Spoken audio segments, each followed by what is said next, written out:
before I came out. And towards the end, I concluded and just wanted to get her opinion. And I looked over, and she was asleep. This is not a good sign. So if any of you fall asleep, then it was predicted. When I was in high school, when I was a sophomore in high school, I took Spanish, a Spanish class. My instructor, her name was Bonita Smith, and she was a British sister of the church.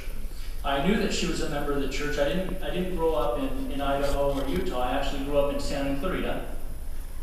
And most people in Santa Clarita are not members of the church. But it was nice having a member as my Spanish teacher, and she knew that I was a member. And she would say to me, on occasion, very, very rarely, I would stop paying attention in class, and she would say, I can't remember if she said Mr. Payne or she said Brother Payne. It was one of the two, but she would say, I think it was Brother Payne, and this is public education. You'll be sitting in some pueblito in South America wishing that you would pay attention in my class. Now turn around and pay attention.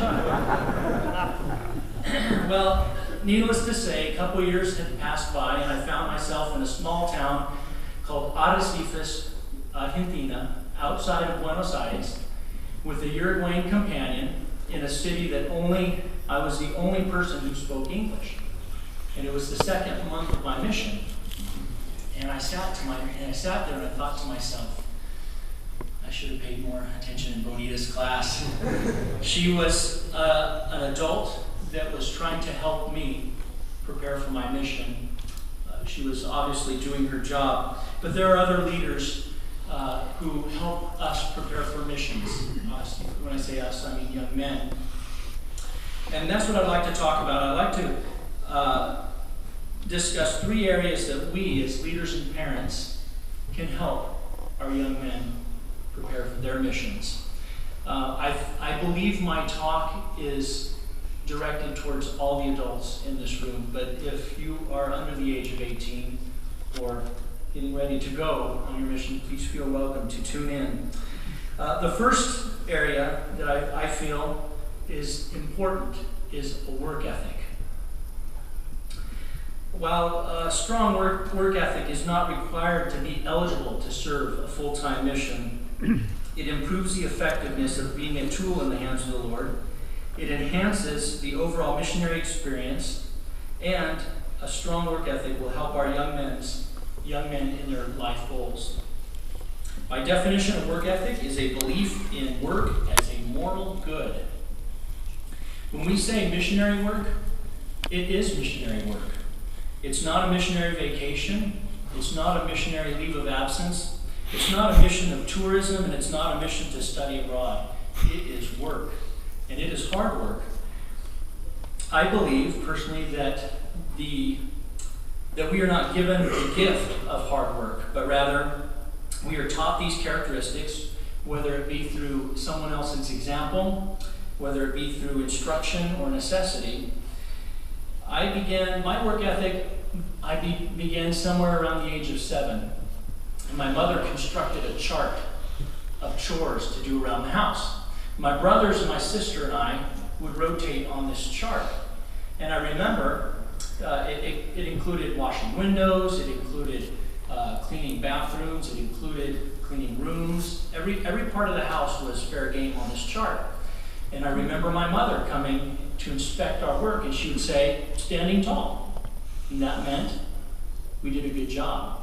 If she said, I'll be back in 10 minutes to see how well it improved, that meant we didn't do such a good job.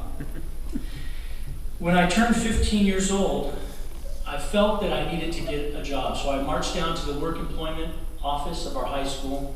I grabbed a worker's permit, and I got my first job, my first paying job, as a petroleum transfer engineer for the Chevron Corporation. And this was up by the 126 freeway and the 5. There used to be a Chevron station there, and I was a gas station attendant. The work ethic, though, became a domino effect. I I learned to apply my ability to work in extracurricular activities, scholastics, and service to the Lord. In fact, I believe my work ethic carried me on my mission when my Spanish was very limited, when my gospel knowledge was still progressing, when my family, my friends, and everything I had known to be so far away. When I was working, I felt happy. We must not only encourage our youth to learn how to work, but we need to show them to work. Sometimes it may be more labor-intensive to prepare work projects for our children or youth, but in reality, it's probably the only way they're going to learn to work. Several years ago, our Young Men's Presidency organized a high adventure trip with our scout leaders, and they had the young men prepare a way for them to organize the whole trip. Some of the young men were on committees for food. Some of the young men were on committees for missionary work. Some were on for camping gear and so forth. And each of the young men needed to oversee that, or they would have been stuck. I know it was a lot of hard work for our Young Men's Presidency at the time. Probably more so if they would have just done the job themselves, they could have done it more efficiently. But the young men were able to learn how to work. President Dieter F. Uchtdorf said, "How I admire men, women, and children who know how to work. How the Lord loves the laborer. The Lord said, 'In the sweat of thy face shalt thou eat bread.' And the laborer is worthy of his hire. The Lord also gave a promise. Thrust in your sickle with all your soul, and your sins are forgiven you. Those who are unafraid to roll up their sleeves and loose themselves in the pursuit of worthwhile goals are a blessing to their families, communities, nations, and the church." President Uchtdorf continued and said, "Work is an antidote for anxiety, an ointment for sorrow, and a doorway to possibility. Whatever our circumstances in life, my dear brethren, let us do the best that we can and cultivate a reputation for excellence in all that we do. Let us set our minds and bodies into the glorious opportunity for work that each new day presents." And he concluded saying, when our wagons get stuck in the mud, God is much more likely to assist the man who gets out to push than the man who merely raises his voice in prayer, no matter how eloquent the oration or how he prays. President Thomas S. Monson said, "It is not enough to want to make the effort and say, 'We'll make the effort.'